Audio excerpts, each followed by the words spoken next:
ทีไหมฮะบ่เข้าบ่โอ้ยคุณยายกับเขานั่นแล้วแต่ว่าไปเขาน้อยบอกว่าไปเล่าวกับว่าไปเด้ให้ทางอื่นบ่จ้าอืมไปเขาอันวีพี่เจ้าที่ก็เลยตัวใดล่ะแม่เข้าตัวอืใดเหรอมไปเขาอันอันสี่8 4แหม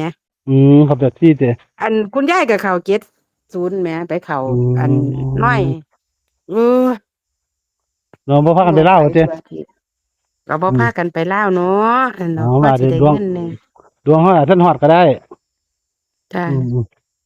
เป็นไดบัดนี้เพิ่นมาบอกไหมไปแม่คุณยายหรือเจ้าที่มาบอกไปคุณยายมาบอกแล้วคุณยายมาบอกแล้วจ้ะอืมโอ้ยกูก็ว่ากูไปลาวอยู่ล่ะมันหึงมาอยู่แต่ทำนี่ว่าซั่นว่าเด้อ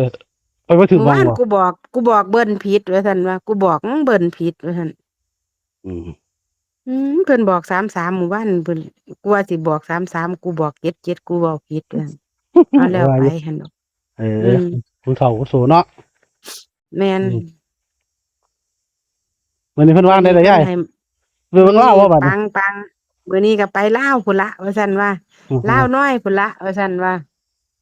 กูก็สิไปฮอดลาวอยู่ดอกมื้อนี้ก็ว่าซั่นว่าอืมแตก3-4ตัวโลดเด้อมื้อนี้ว่าซั่นอืมอืมแล้วครับคือมั่นใจคักแท้เราบอกปานนั้นสิจ้าอืมันแตมก4ตัวพุ่นเด้อมื้อนี้เด้อว่าซั่นว่าตัวละวาน่ะจ้าอืมอืมว่าไปร้อยว่าไปหลงอืมเมืองฮานอยอีกตัวอย่าไปเอาหาน้อยเด้อปวดหัวอย่าไปเอาแต่ให้น้อยมาให้ข่อยหลายอะเนาะ เออเอาเหล้ามาให้พี่น้องสิหมานำนี่นะอืมเอาเนาะอันเจ้าคือไปเบิ่งมาผิดคักแท้ยายเห็นดอกว่าเอออืมอันเจ้าคือบ่เอาตัวเก่าลงแน่ว่าซั่นเว้ยคันกูบ่ได้ไปกูว่าสิบ่ไปกูสิเอาตัวเก่าแล้วมื้อวานพันน่ะ เออมื้อก่อนนี่เพิ่นได้ตัวเก่าเพิ่นมันเข้าตัวเก่าเนาะเออมื้อนั้นอืพากันมีแต่มที่เก่าแจกแซ่ๆอยู่เพิ่นก็ได้บ่ตรงมื้อเอตรงเว้นอเนาะแม่นอืมเอาวันนี้ก็ขอโชคดีแล้วคุณยายมาให้ตัวใดล่ะแม่พรตัวบางมัน2357จ้ะเบิ้ล33มื้อนี้จ้ะ2357จ้ะเน้น57กับ35มื้อนี้อืจ้ะเน้มนตัวเน้นเพิ่นเอาให้แน่เนาะใครเนาะอย่าไปหลงเด้อยายจ้ะเอ้ยอย่าจ้ะซี้ได้ลาวตรงๆมันล้อบ่ต้องเป็นเงินเป็นทอง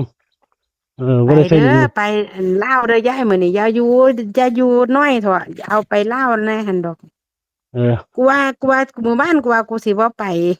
อืมว่าสิบ่ไปเอากูสิลงตัวเก่าแหมว่าซั่นว่า อืม เจ้าไปเฮ็ดหยังก็ซั่นน่ะหั่นดอก มันก็บ่ฮู้แหล้วมันจะออกอันใดเนาะเออเอาแก้กูมือกันใหม่ว่ากูสิลงตัวเก่าซะใดน้อกูว่าสิบ่ไปว่าซั่นว่าเออเอาไปแก้มือกันใหม่คือเก่าล่ะเนาะจ้ะเอาบอก พี่น้อง FC นี่เด้อสิพารวยขุนสุมทรัพย์อยู่เด้อเขาเจ้าเปิดไว้ให้แล้วแม่น เอา FC กันเพิ่นเบิ่งอยู่นี่เดี๋ยวสิเปิดขุมทรัพย์แล้วมีผู้ใดสิฮะอืมอันอันสิให้ย้ายเขาเจ้าว่าบ่หรือมาเปิดขุมทรัพย์ให้แล้วอันเปิดแล้วไปมึงเพิ่นสิมาเปิดขุมทรัพย์ให้เพิ่นหามื้ออยู่โอ้อืม แต่ว่าเพิ่นเตรียมพร้อมสิเอาขุมทรัพย์ขึ้นมาให้แล้วผู้ใดล่ะว่าคุณยายหรือเขาเออเจ้าฝันเกี่ยวเฮา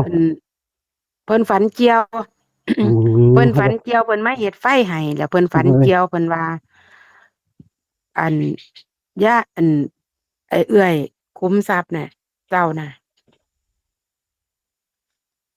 อืมย่าวมาฮอดที่เฮียนเจ้านั่งพี่เด้ว่าซั่นว่าอืม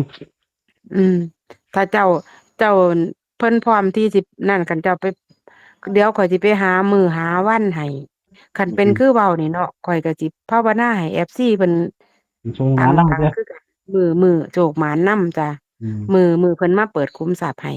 อืก็สิมให้ FC นั่นล่ะเปิดขุมประมาณเนาะเปิดให้เขาเจ้านำเนาะเขาเจ้าเอาคุณยายสิได้ตัวใดก็ปังนครๆมื้อนี้เพิ่นให้มาอั่น2357จ้ะอืมเบิ้ล33เขาตัวใดเท่านั้นบ่ เน้น35กับ57จ้ะมื้อนี้เพิ่นเน้นห้ากับห้าเจ็ดเนาะ จ้ะอืมอืมอ๋อก็ถือว่าคุณยายให้ชัดเจนให้ชัดแจ้งแล้วเนาะพี่น้องอีกจ้ะซี่บ่ได้มาเนาะคุณยายก็ คือเก่านั่นล่ะมื้อนี้ว่าซั่นตามต่อกูเขาก็สิไปเนาะลาวอยู่ดอกว่าซั่นกูไปลาวอยู่ว่าซั่นว่าบางทีก็เป็นน้อยเป็นเล่าวไปเนี่ยมันก็สลับกันไปสลับกันมานี่ล่ะอืมจ้ะพี่น้องก็รอจังหวะเหมือนหมานเด้อคนนี้คุณยายก็มั่นใจฟังเสียงเว้าหนักอยู่จ้ะเออกูไปเนาะลาวอยู่ดอกว่าซั่นเจ้าทีจักหน่อยจังเอาท่านได้ไปฮอดโรงเรียนอยู่เมื่อยอยู่นี่เด้อเมื่อยอยู่เนาะอืมอ่าเดี๋ยวถ่ายจักหน่เวลาอยเด้อพี่น้องอีกซี่ฝนก็ตกอืมอ่ะ